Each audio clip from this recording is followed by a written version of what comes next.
Welcome back, everyone. My name's Alex. That's my co-host, Eileen. And you guys are watching and listening to the Straight to Chicane podcast. And this time, we're back with Monaco. It is a big weekend for motorsport. It is the Monaco GP. It is the Indy 500 and the Coca-Cola Classic if you're into NASCAR. And motocross. And motocross, too. You are right. It is a big motorsport weekend. Yes. I think we got to first say, how are you? How are you doing? It's been about, a week or two? We took Imola off. We took Imola off. We didn't take the race off. We did. We took recording off. And so I think we should briefly just talk about that before we kind of move into this nice Monaco weekend. Mm-hmm. Max really looked dominant. He took over the race at turn one, lap one? Turn one, lap one, made the move that everybody's been talking about. Well, I would say won him the race. Yeah. So... And I think that's probably pretty true. I think everybody, yourself included, when he did it, was like, hang on, because he was either sending it into sending them both gone, crashing and burning, or he was a hero, which he was. He was a hero. I think it was well played, well planned. And, I mean, that's what we saw. It just goes to show the type of racer Max is, right? I think that's... I think I've kind of been saying that a bunch. Keeps him in the contention to always. Other people, it just shows on how he is a top-tier driver. He's driving this year, it's not the best car. It's not, no. Hands down, we know that Red Bull is not the best car. And it's not, at the end of the day, he's struggled a little bit with it. He's been very vocal about the challenges with it, but he's still great qualifying always, getting the most out of the car. And when he's in a position like that, then he's able to, put on great races and still win. Yeah. So, it was a great weekend for Max. It was. And I just, true to form, he's at the top of his game right now. That's all you can say about that. Yeah. Surprisingly, still talking about Imola, what is the opposite of what's going on this weekend is Ferrari's had a really rough qualifying. Yes. They did not seem like they were at the top of the game. It was a struggle in Imola. Their first home race of the year. And to see both Ferraris out in Q2, and that was the best that they could get out of the cars. That was tough to see. I think it was tough to swallow. Obviously a lot of tifosi in Imola. Oh, yeah. And a disappointing weekend from a quality perspective. Now they did bounce back during the race on Sunday. They had a much better race. And they put on a good show. Definitely, I think Charles and Lewis were on different strategies though in Imola, and I think Charles, he pit first, and he was very vocal that he always gets screwed under the safety car. Yeah. Which he did. He did a lot of overtakes, did a lot of great stuff. Lewis, I think, had a little bit more advantage when it came to the safety car, but both of them, finished strong. Lewis ended up in front because strategy worked in his benefit. It did. Yes. It did. But I think that Lewis was very vocal. It's the first time that he felt good in the car. Felt at, one or at peace maybe. So post-race, I think they had a little bit of momentum there. Yeah, that is true. I think that they felt better. They had some momentum. Yeah. And I think leading into now Monaco, feeling good. And then kind of now that they're here and practice, they look good. What a difference a week made for Ferrari. Completely different setups. Of course. Imola's a lot of high speed stuff. Yeah. And it seems like that car struggles with high speed and bouncing. Right. And compared to, what's going on here at Monaco where it's slow turns, there's no really high speeds, and the cars just perform better. The last thing I want to talk about Imola is we saw a couple of DNFs from our rookies. Right, there was Kimi Antonelli, his first non-finished race, and I think you said something about Behrman. Yeah, both car issues too. Yeah, not driver-related, car-related. No crashes, you know. So obviously Kimi, it was his first home race, So he brought, we all saw. Obviously, he brought his crew there, and brought his whole class. They were supposed to go on a field trip. The field trip ended up being the Grand Prix, which is kind of cool. I would love to have done that. Let me ask you, since you brought that up, is we saw some commentators say something negative about the fact that Kimi Antonelli brought his classmates. I think the comment was something along the lines is, why would you bring your friends Like he should focus more on the race weekend. Pretty much. Focus more on the race and not what your friends think. Because these friends, essentially, it doesn't really matter. They're just high school mates. Mm-hmm. Now, I think it's pretty critical of an 18-year-old in his first season in Formula One with a lot of pressure on his back. While still attending normal high school activities and trying to still be a normal teenager the way his parents are raising him, right? Yeah. When we heard the comment, which was from a former F1 champion. Yeah.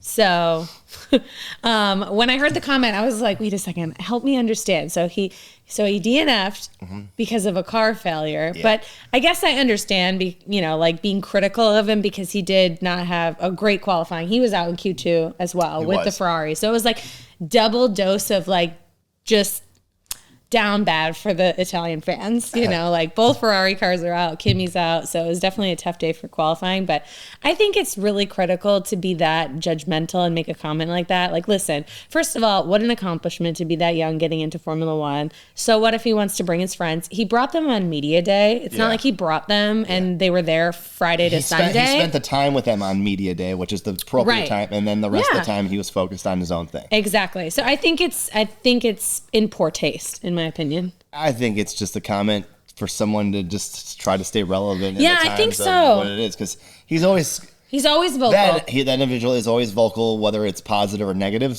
Remember when he made the comment about Daniel Ricciardo? Like, why is he still here? He shouldn't be here. Yes. Like, that's the type of person that he is. Like, okay. Like, he is trying to definitely stay relevant. He is. To be in true fashion, typical. And to be honest, too, like, F1 TV, like, don't bring him back. Because he's the worst. And anytime he's commentating as a guest, you guys can read between the lines and who we're talking about, it's always boring. Like, he's not a good extra commentator. Oh, okay. But we'll leave it at that. Understood. All right. I think that kind of sums up Imola. Yeah, there was a lot that happened. There was. We won't unpack it. I think the big is definitely Ferrari having a poor weekend.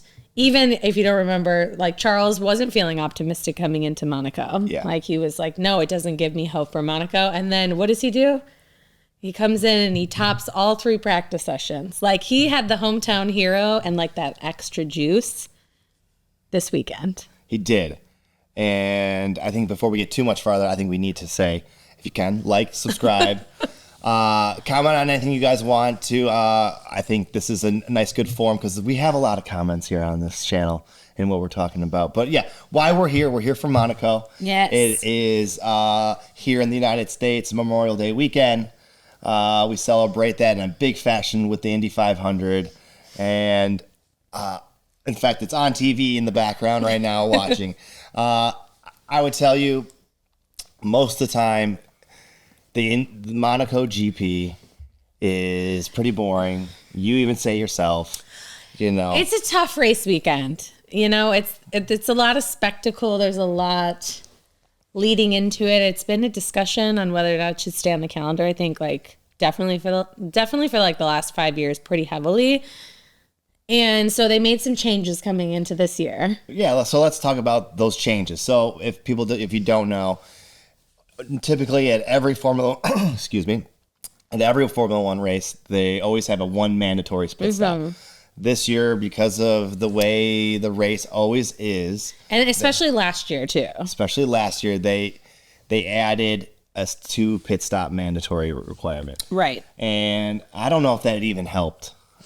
I feel like it made it worse, honestly. I feel like it threw more politics, team play, I think if you're a strategist and you're an engineer, I think you had a really good time because that's all it was strategy and everything like that. But if you're a racer and want to go and push the car as hard as you can, or if you're a person watching the race, you're not. I don't think a lot of people enjoyed it. Yeah. Definitely the Lando Norris fans, but... Oh, definitely. They definitely enjoyed it, even though it was coming down to the wire whether or not Max Verstappen was going to even pit and things like that. I wonder what do you get disqualified? Did they specify? They did. So they did. All right. So if you didn't take your 2 pit stops and the race ended under normal circumstances, you would be disqualified if you didn't take those 2. If it ended under a red flag, you got a 30-second penalty. Okay. Wow. So that's the way I understood it. Okay.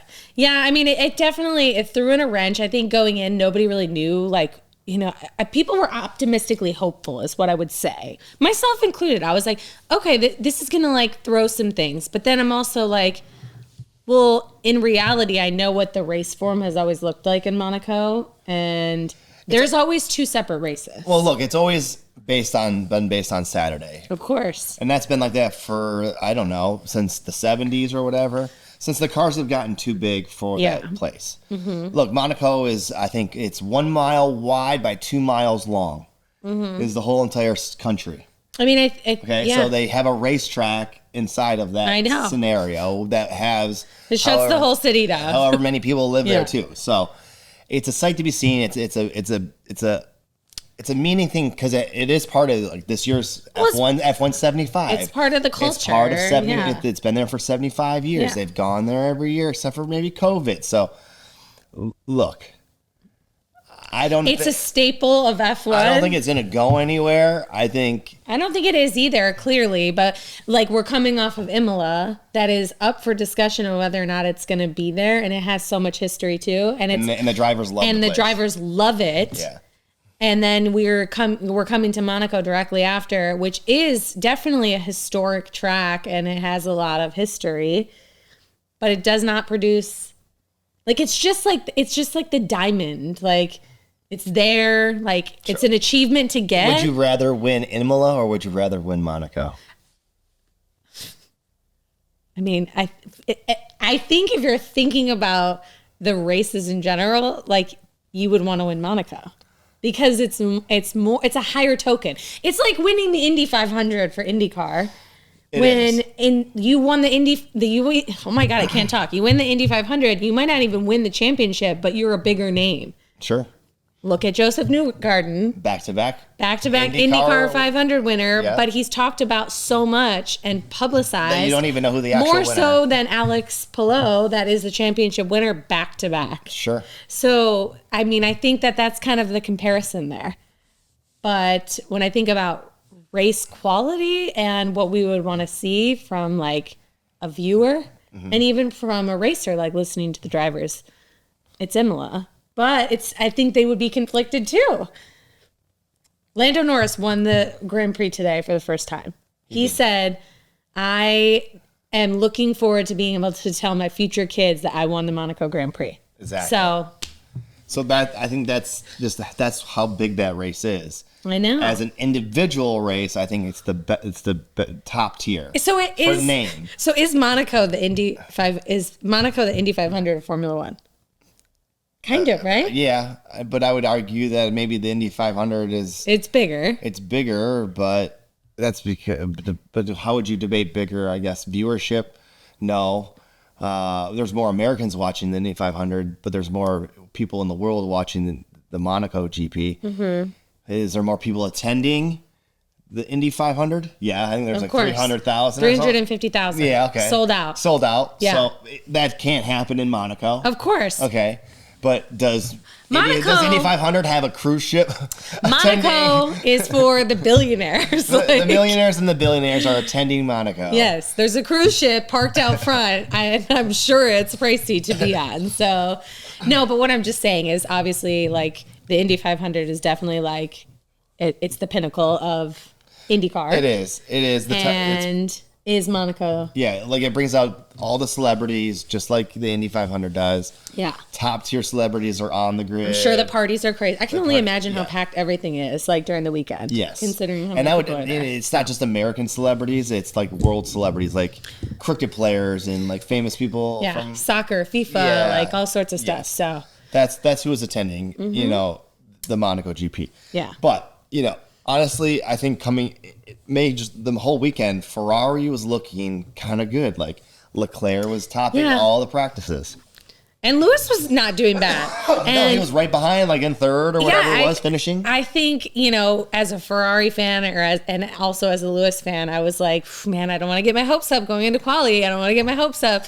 I know it's just practice. I just had to keep reminding myself. But Charles just looked at one. Like, he obviously won last year in Monaco, and it was just great to see a good bounce back.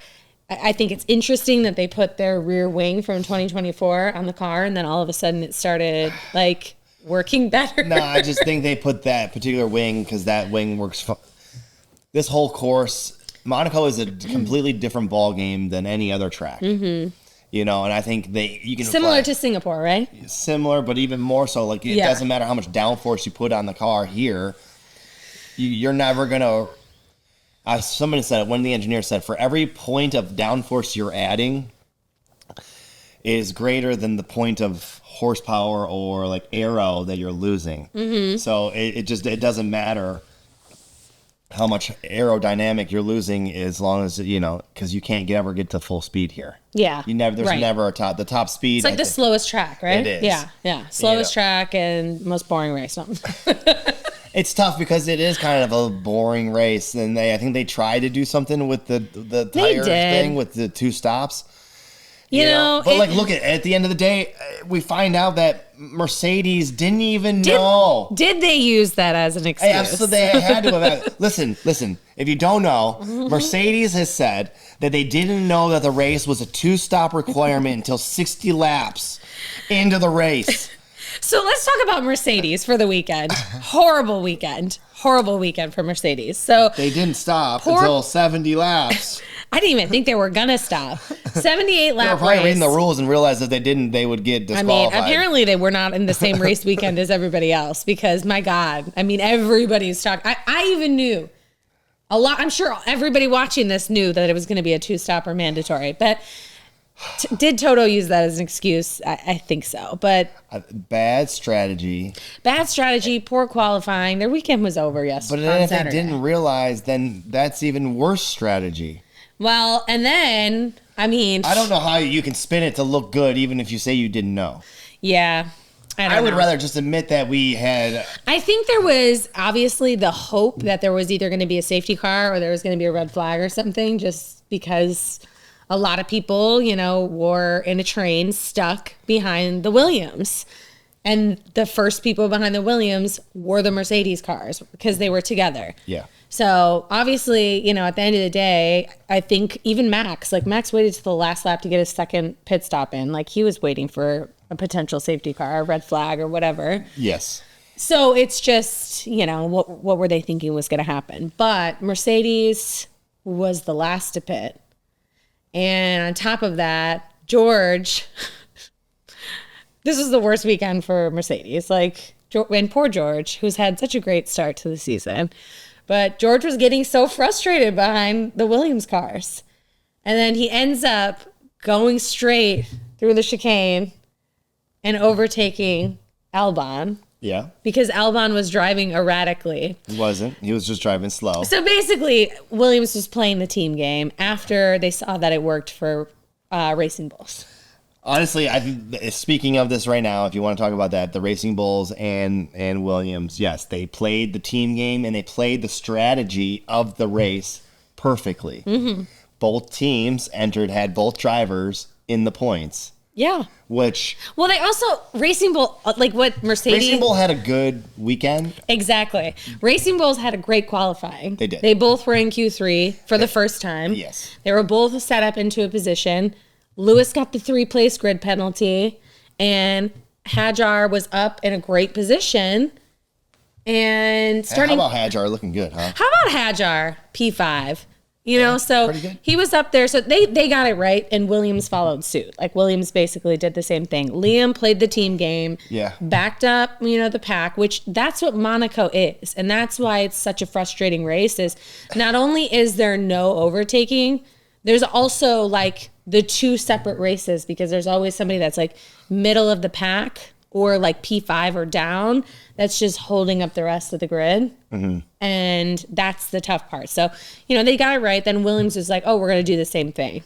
And Albon did it first for Carlos. And then they swapped positions. Yep. Alex started doing it for Carlos to be able to have the pit window. Think about that. They were able to swap positions mid-race and slow people down to give each other the pit windows. That's how poor the overtaking is. Yeah. Because you got 2 Mercedes behind you. So allegedly, during the race, James Vowles texted Toto Wolff. He texted him. He sent him an email. Toto has it printed out. But he sent him a text and apologized, like, I'm sorry. Because his drivers were just holding up the Mercedes the entire race. So George was getting pissed. He was like, listen, Alex is driving erratically. He ends up going over, overtaking him. We knew it was going to be a problem. And he's like, I'm not giving the position back. Yeah. I'll take the penalty. He did say, I'll take the penalty. And then they realized. Well, little did we know that the penalty was going to be. So pretty much immediately, the stewards. It wasn't even under investigation on the board. No, it wasn't. The stewards were like, okay. Drive-through penalty then. Yeah, they were so like. So you don't want to stop? Drive-through penalty. Yeah. It didn't matter. Like, they just took action on themselves and assigned it instead of allowing him to be able to give the position back. But George gets the drive-through penalty, doesn't get to stop. Has to basically do 3 pit stops, mandatory. The whole point of a drive-through penalty is you can't stop during that drive-through penalty. I know, but homeboy still hadn't even done 1 pit stop at that point. I guess because Mercedes didn't know that they needed to do 2 pit stops. So even though when the cameras are like cut to like some people that are like the team like that are like there on either the pit lane or back into the garage.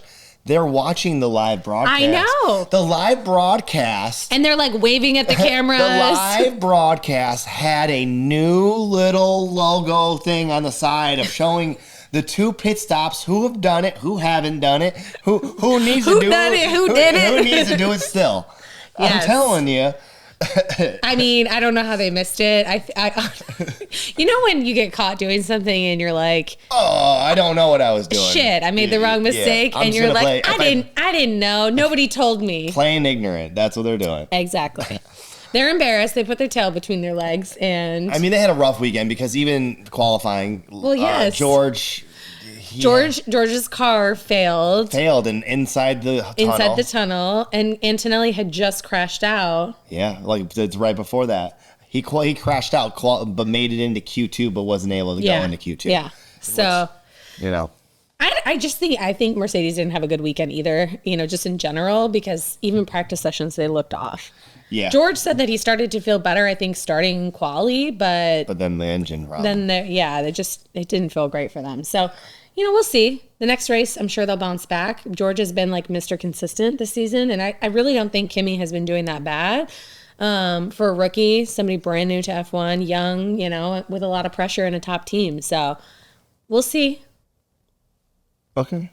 Yeah. Yeah. Yeah.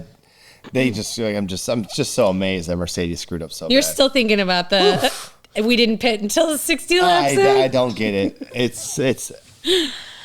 I should have texted Toto myself. Guess. I mean, James should have. Maybe you should pit soon. When James texted him and apologized, he probably should have been like, "Are you guys gonna pit or not?" Thinking about pitting, guys, anytime soon. Yeah, I think it might be time. We'll create a gap for you too. Is what they should have said. Let's talk about McLaren in particularly. I want to talk about Oscar just a little bit because he had kind of a tough weekend.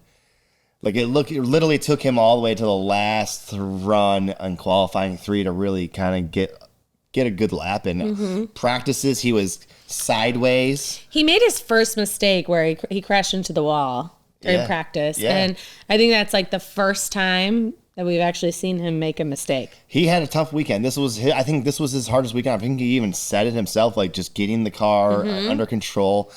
He had a lot of sideways. He said, I don't think I've ever hit the wall as much as I've hit the wall this weekend in my career. So, but still, I mean, considering how much trouble he was still having and the fact that he was still almost P1, like P2, P3, like right up in there at the end of qualifying too, to and still finish at the top 3 too. So, I mean, the McLaren is quick. We've proven that. I mean, they are quick. They got a good car this year, man, and.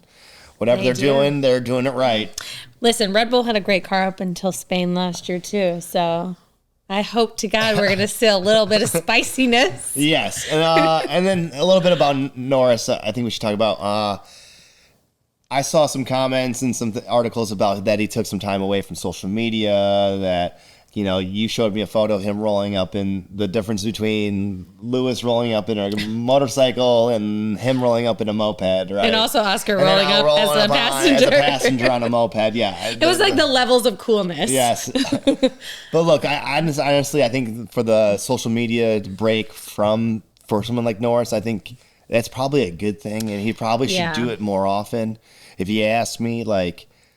I mean, I think he's young and up and coming, and he grew up on social media, so it's kind of hard for him to stay away from being on social media. I know his friends are all into that thing, but here's how I see it: he's definitely people are highly critical of him, whether it's good or bad. He's got the ladies that follow him for everything he does. Yeah. And the ladies that follow, he's got his fangirls. The fangirls, okay, so that's what it is, sure. And then there are people that are haters that just hate on him to hate on him. Mm-hmm. And so I don't think he needs any of that. I don't think any of those drivers, I don't think any of them, Lewis and any, because they all got their haters. Yeah. I mean, listen. And he's just one of the top guys right now because he's considered good looking or whatever, and he's at the top of his tier right now, right? And so, take your break. Don't even have somebody else manage it, dude.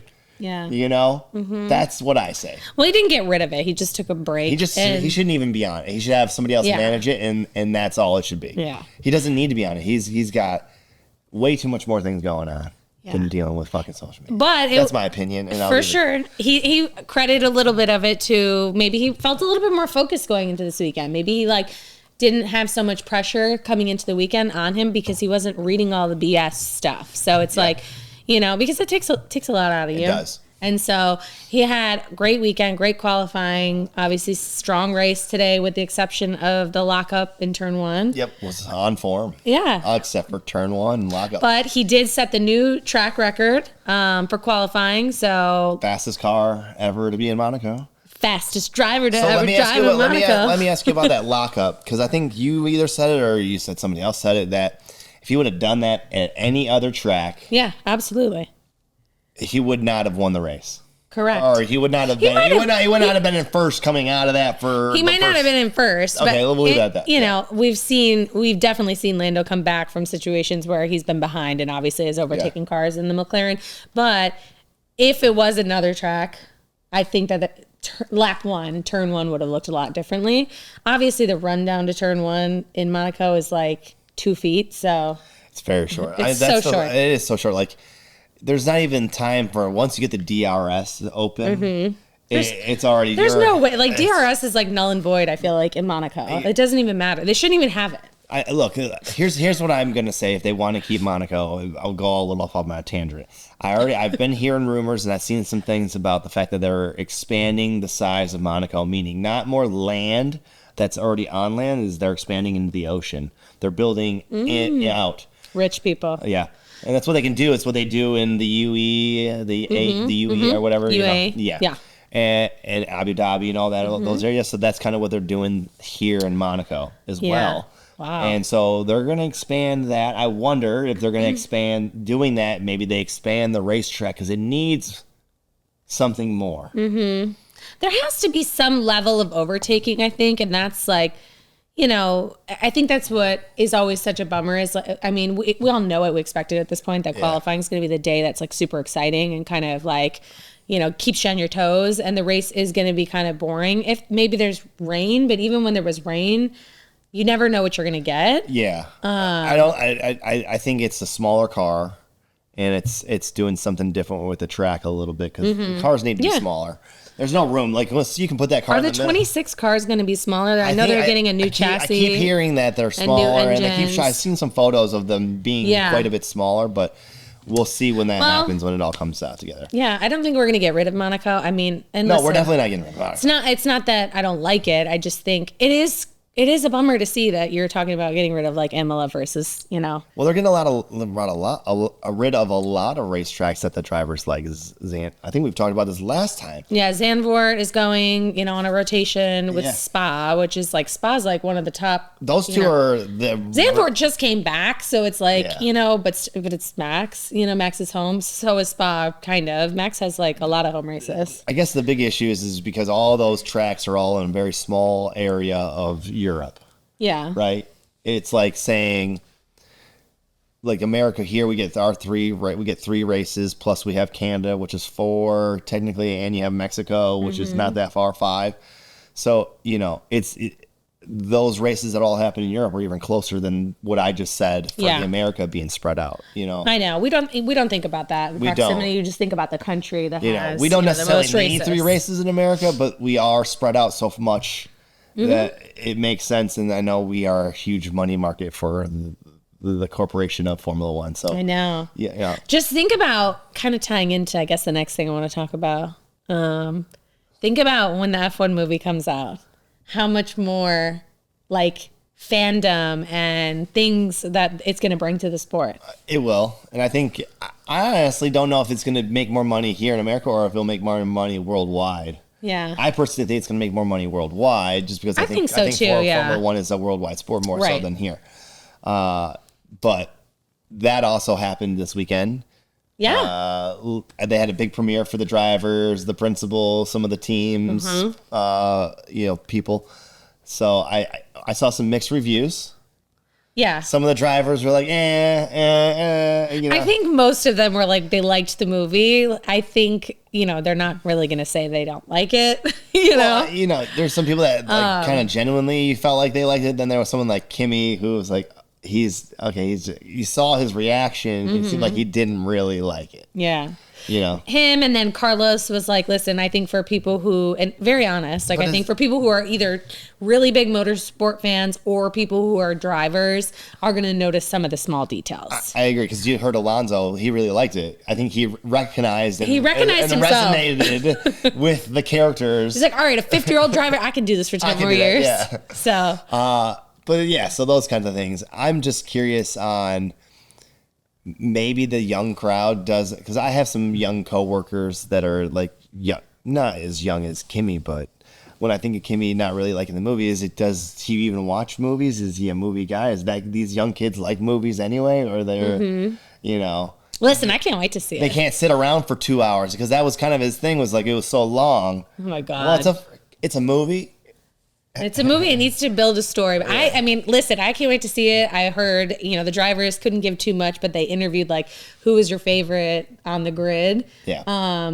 Acting wise. And obviously Lando was like, oh, I did a great job. I looked spectacular. But a lot of people said that Fred, I think he only has one line in the press conference, but that he had like the best cameo. Oh, yeah. So I'm looking forward to it. There you go. I think it's going to be fun. I think they, obviously they, I'm sure, filmed it really great. Like that's going to be the big thing, is the action point. And we know that they filmed it a lot of race weekends. A lot of race weekends over a period of like 2 seasons. Yeah. It's going to be in theaters June 27th yes. in IMAX and everything like that. It's going to be good. I know we will go see it in IMAX for sure. Mm-hmm. Okay, moving on from the movie. Moving on. The big thing is like I want to talk about Alonso. I know. It's tough because he has no points. He has got 10 more years in F1. We know that. I'm just kidding. He hasn't had any points. He had a tough weekend in Imola. He said it on the radio. He was frustrated. He was the most unluckiest racer ever or something. He's like the most unlucky driver ever. Yeah. And he's been really vocal on the radio lately. Like he's even today. But and it's like he keeps having kind of these moments where qualifying's good. Like in Imola, they had the medium tire strategy in qualifying. Yeah. Stroll and Alonso both got through. Yeah. I mean, Alonso ended up P6. He qualified P7, but really we all know Lewis got the penalty, so that moved him up. Great position. And really not a lot of overtaking, but Alonso, being Alonso, he got jumped by Lewis in the pit stop. So Lewis got past Isaac and Alonso in the first pit stops. And then Alonso had an engine issue. So he was like on track, and it's crazy because the whole race they were like, is he going to get his first points? And I was like, it'd be pretty hard for him to not get points. I said that. And then You did. And you jinxed him literally immediately after you said that. And then it was like, just kidding. He's pulling off, retire the car. And he is still pointless after 8 rounds. Yeah, he is. Like, Lance Stroll has more points, which is wild. Which is crazy because Lance Stroll... He was just in the right place at the right time. He does benefit from people retiring, being in the right place at the right time. But, he still struggles with things. Like in practice 1 here in Monaco, he gets a penalty. A one-place grid penalty, which is crazy. I think it should have been more compared to like what other people were getting. Well, he did get more. He ended up getting another 3-place grid drop. On top for the same thing? But do we think that the impeding that Lance Stroll caused in practice 1, that Charles was forced to crash into the back of him, is as bad as a non-impeding crash? Right. That's what I... Like, why did he get a one-place grid drop for a crash impeding incident, and then a 3-place grid drop for impeding Pierre where it could have been a crash? It doesn't make a whole lot of sense. It doesn't. So, but this was also, speaking of Aston Martin, Adrian Newey's first time with the team for the weekend, and he actually did speak on Lance Stroll. He said he's not as bad of a driver as everybody says he is. I guess. So I've heard a lot of people say that too over the years, that people do think, like fellow drivers think he is a good driver. And honestly, he wouldn't be here if he wasn't a decent driver. He had won Formula 2. Like, he was a race winner in Formula 2. I mean, I know he got podiums like at Williams and stuff. He did, yeah. So I understand that. He hit Stroll on pole, Turkey 2020. I'll never forget. That's like, anytime I think of Lance Stroll, I think of Stroll on pole. Yeah. You Stroll on pole. But I don't know if you just saw that Joseph Newgarden has been kicked out. He has retired the car in the Indy 500. He cannot be a 3-time consecutive Indy 500 All winner. right. Well, that's for sure. He was having a race for the champions. He was having a pretty good race. Yeah, good charge. I don't know what I was watching it kind of take place, but yeah. But yeah, Alonso, hopefully Spain, home Grand Prix for him. We can hope that he's going to get his first points. He needs his first points. Yes. He's going to have a little bit of like hometown momentum like Leclerc had this weekend. Yeah. His girlfriend will probably be there reporting on him. So, sure. Yeah. What else am I not thinking about? Here, let's talk a little bit about Isaac, okay? Hajar. Because I know we briefly talked about him earlier, but he is having a really good season. Like, earlier on, a couple podcasts ago, I think we were kind of talking about rookies and who was kind of having a good one. I think we were kind of talking mostly about Kimi and things like that, but like that's kind of shifted a little bit. And it seems like Isaac now is having a much better outcome. No, absolutely. I think I was telling you earlier, going into the season, we were expecting like a lot of carnage when it came to the rookies. Yeah. And just based on watching some F2 from last year, I was expecting Hajar to have a little bit more of a harder time. He crashed in a lot of races that I saw. Not all the time, but he did definitely have some crashes. And so season opener this year, we all know that Isaac crashed on, the formation lap. He did. And I think we fell in love with him. I mean, I think I did. I think people did, yes. And you saw his passion and emotion while he was criticized by Helmut Marko for showing his own emotions and being passionate about the team. I think it gained a lot of respect, not from just drivers, but from fans. And not for nothing, he's been putting it in Q3, scoring points, and as of today, has more points than Yuki and Liam Lawson combined. Yuki, keep in mind, has been driving 6 races now with Red Bull. So still having a little bit of issue getting that car because he didn't get the car. Yuki didn't get the car qualified very high up. Yeah, and he's still having some trouble.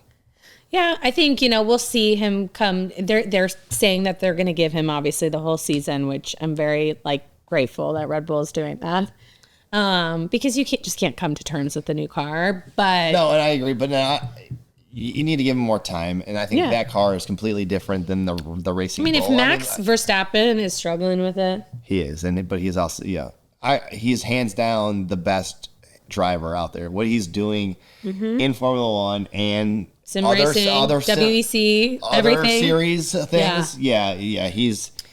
I don't care what Kyle Larson has to say. Kyle Larson has to say. He got kicked out of the Indy 500 too. He did crash out. Yeah. So he can go on to his NASCAR race all he wants to talk shit. So He ain't gonna beat nobody in an open wheel. And whoever that other person was that said that Max, the only reason that he had set the track record in the WEC was because the settings were incorrect. It was a different engine mod. Max clapped back. Like, he did. Don't be saying nothing. So yeah, he said, don't be lying. Speak the facts and things like that. And don't speak on something you don't know. That's so right, because it wasn't. That wasn't. If there's one thing that Max is gonna do is speak the truth. That's for sure. Yeah, I think that's right. Yeah, I will give him that very much so. Absolutely. Yeah, I think this Monaco needs a revamping as well. I think let's kind of like, it does, because I want to kind of bring up the feature races. They kind of let up because it was kind of like a crazy. The Porsche Series and Formula 2 both had major crashes on turn 1. Yes. That caused 10 cars? Car pileups. Yes. Car pileups. No one got hurt, really. I think there was one person that got hurt in that too, a little bit. And I don't even know actually who, but it was minor damages except for the cars most cars got destroyed. Yeah. There was 10 out of the 22 cars that were out lap 1. Yeah. And then the Porsche Series, same thing. And I just think, if you think about even the Lando lockup, that could have been so much worse. Honestly, I thought for sure there was going to be a big carnage. Something on lap 1 that just goes to show you, I think, the drivers in Formula 1 are a little bit more reactive. Obviously. Well, there's just levels to it, and that's right. Yeah. I'm like, they're not all fully sending it. They know what Monaco's like. They know they can't just send it up the inside or whatever. It's a different level of quality. And but you also heard him say in the cool down room that, because they kind of showed the replay, and I think Oscar said, "Oh, I thought you went into the wall." He said, "I thought you were fully sending it hard into the wall after you locked up." Yeah. So, I mean, it could have been much worse, but I think everyone definitely plays with caution. They're not full throttle in the race, like you said, and so, I think. But at the end of the day, this was a very damaging, costly weekend for a lot of people. And in a cost cap era, it's a lot of damage. Yeah, we got to figure that out. And then we kind of briefly talked about some penalties and some impeding, and there was things like that. Because Lewis got a 3-place grid penalty for impeding Max. Mm-hmm. Lance Stroll got a 1-place grid penalty for impeding during practice Charles. And then he got a 3-place grid penalty for impeding Pierre during qualifying. Yep. Ollie Behrman got a 10-place grid penalty for basically overtaking under the red flag. Yeah, which was pretty blatant because also there was some other people I think Carlos did it, but did it because they were both next to next. He was slowing down. And, and it was just a different scenario where Ollie was blatantly did it.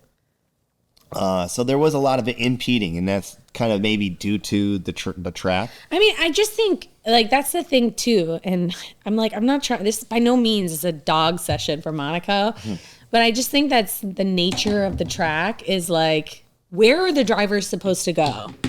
Yeah, there's 20 cars out there during practice. And then next year there's going to be 22. Yeah, it's not ideal. 24. Yeah, and there's other race series where they qualify in brackets. They do. So maybe that's something that they could think about doing. But it still didn't. I mean, even though they qualified in brackets for Formula 2 and probably Porsche Series, it didn't matter for the race. Of course, I understand that, but I'm just thinking. But obviously Lewis had the impeding on Max due to his engineer not telling him. First he tells him, "Oh, Max is behind 3 seconds. Yeah, he's coming." And so that's worthy of a 3-place grid penalty. And then all of a sudden, it's he's on a slow lap type of thing. Yeah. And I don't know what's going on. There's a lot of fans out there that are calling for Lewis to have a new race engineer, and we also heard, which we don't really have a lot of context about it, post race on Lewis's radio, he had radioed in and then didn't get a response, and he said, "Are you mad at me or something?"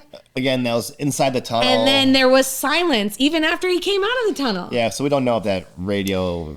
And that's another thing on Monaco is the radio connections don't always work all the way. So speaking of that, so they're in Monaco and they do speak of how much the radios are issues. But then we're watching the Indy 500 on a 2.5 mile wide open track in the middle of farmland, Indiana, and the radios there are just always garbage in the Indy car. Well, the radios, they're always like just bad. Always bad. I know. Every race. I know, but I'm just trying to say is like, but I would still argue that maybe even the F1 are still better than the IndyCar. The quality of the radio, yes. Do we know if it's getting transmitted? No. No. But yes, because we've had some issues with connections in the past of just the broadcast too. Sure. In Monaco. Yeah. So listen, I think. Well, I don't know if it's changed, and I spoke about this years ago. Yes. Is that the actual like the director and the team that like does all of the camera taking? So like take camera A, ready camera 2, take camera 2, ready camera B. You know, like things like that. That's a specific team for Monaco. They worked their deal in years ago is that it was a specific group of people that did it just for Monaco race, but then it's like Formula One. Regular people do it for every other race. Yeah. And years ago, there had been times when the coverage, because of the way the director and the people that are taking the coverage and broadcasting it, was not great. It was pretty piss poor quality. I don't know if that's changed or not. Remember the year when the Stroll graphic came through on the one overtake in Monaco? Was that 2021? Yeah. I think it was. And it was like, all of a sudden they were going up the hill and it was like, Stroll. I'm like, okay. So that was like the joke of the year. But yeah, but it happened in also a different race with the Stroll thing too. But yes, I don't know if that's changed, but there's always something here with Monaco. I think Monaco needs some sort of changing. Here's an example I will just say, like, IndyCar does the Indy 500 over like a 3-week period. Now, the Monaco doesn't need to be a 3-week period. Yeah. Right? But we have put most of our bread and our money into the qualifying, saying that, I would rather go to the qualifying of Monaco because that's where I'm going to see who's going to win. Yeah. Right?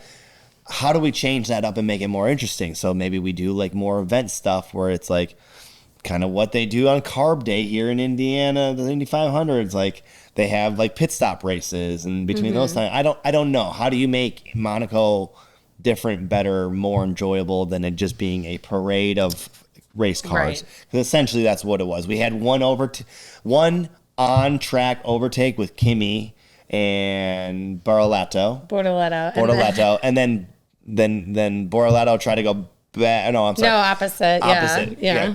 Barletto passed Kimi.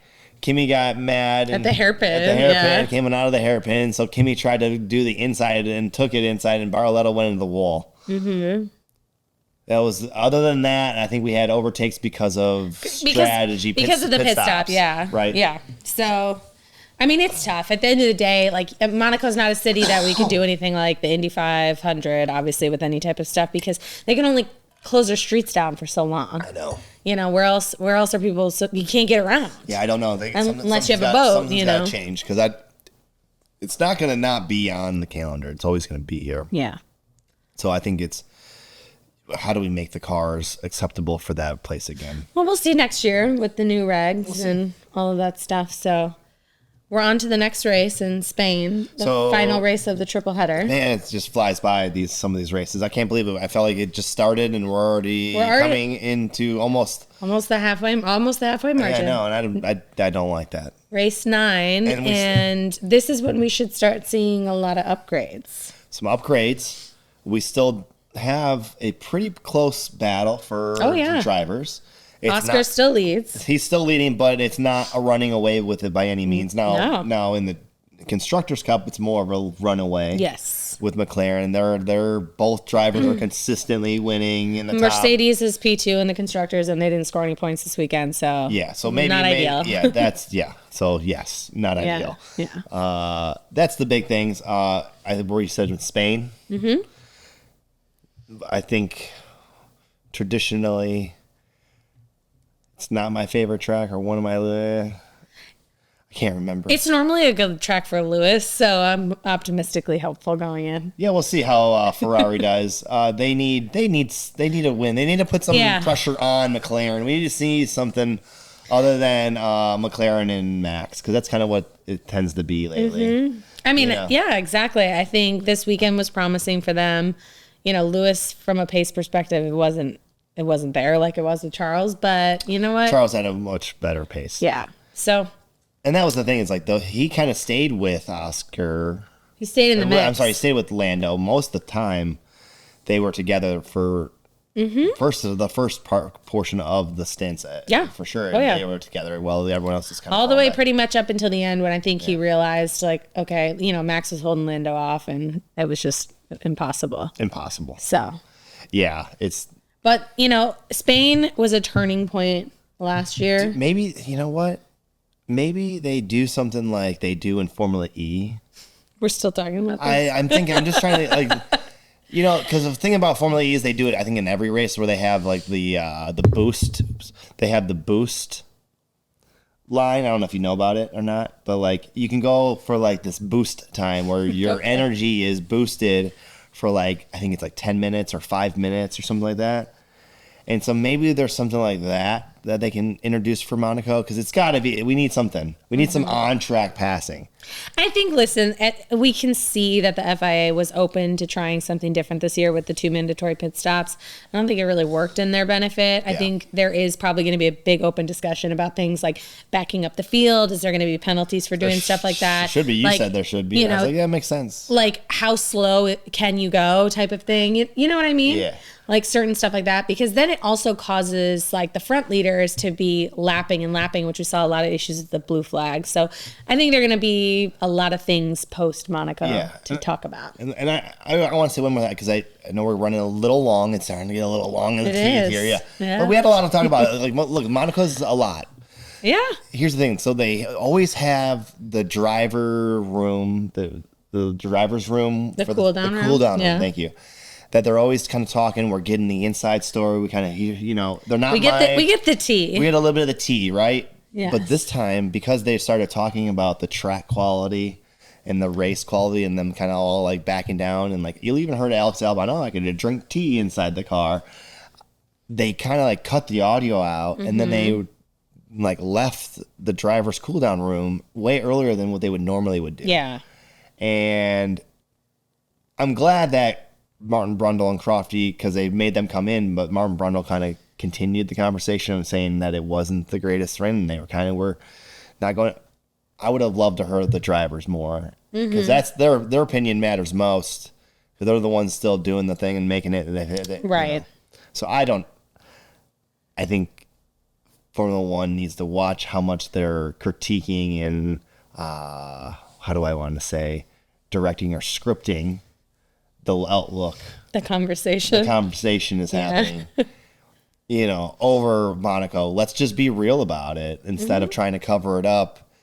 And I think most of them were pretty open in like post-race interviews. You said, you heard Alex. Yeah, he could have drunk some tea, but then that's not even racing anymore. They're not really racing. Yeah. Or at least we're watching. Well, we heard even James Valls say that. Like, this isn't how I want to go racing. It's not, but like, at least if I'm watching the Indy 500, these guys they're taking the car at full speed the whole entire time. Mm-hmm. There's no coasting it here. Yeah. And typically that's how it is at other races too. Yeah, I know they have race simulations that have a race pace, right? And that's not the same pace as qualifying pace. Yeah. Well, that always makes sense. But what this was not even race pace. No. It was all about strategy, team orders, and whatever. So, and then the front leaders, who probably could gamble a little bit with each other, couldn't even overtake because the track doesn't permit. Yeah. So, yes. All right, I'm done with Monaco then. No more ranting about Monaco. We're on to the next one. We've already talked about it. It's Spanish. It's Spain. It's Barcelona. Yeah. Which this track could be disappearing too. We're going to a street circuit. We are, because they're going to Madrid. That is actually very true. Yep. We are losing this track, and we'll probably talk about it all This is the track that looks like this. Yeah. Yeah. I always think about that. I'm like, it looks like somebody flexing. Yep, it is. So we'll see you at the flexing track. We'll see. Get ready to flex. All right. See you guys. Bye.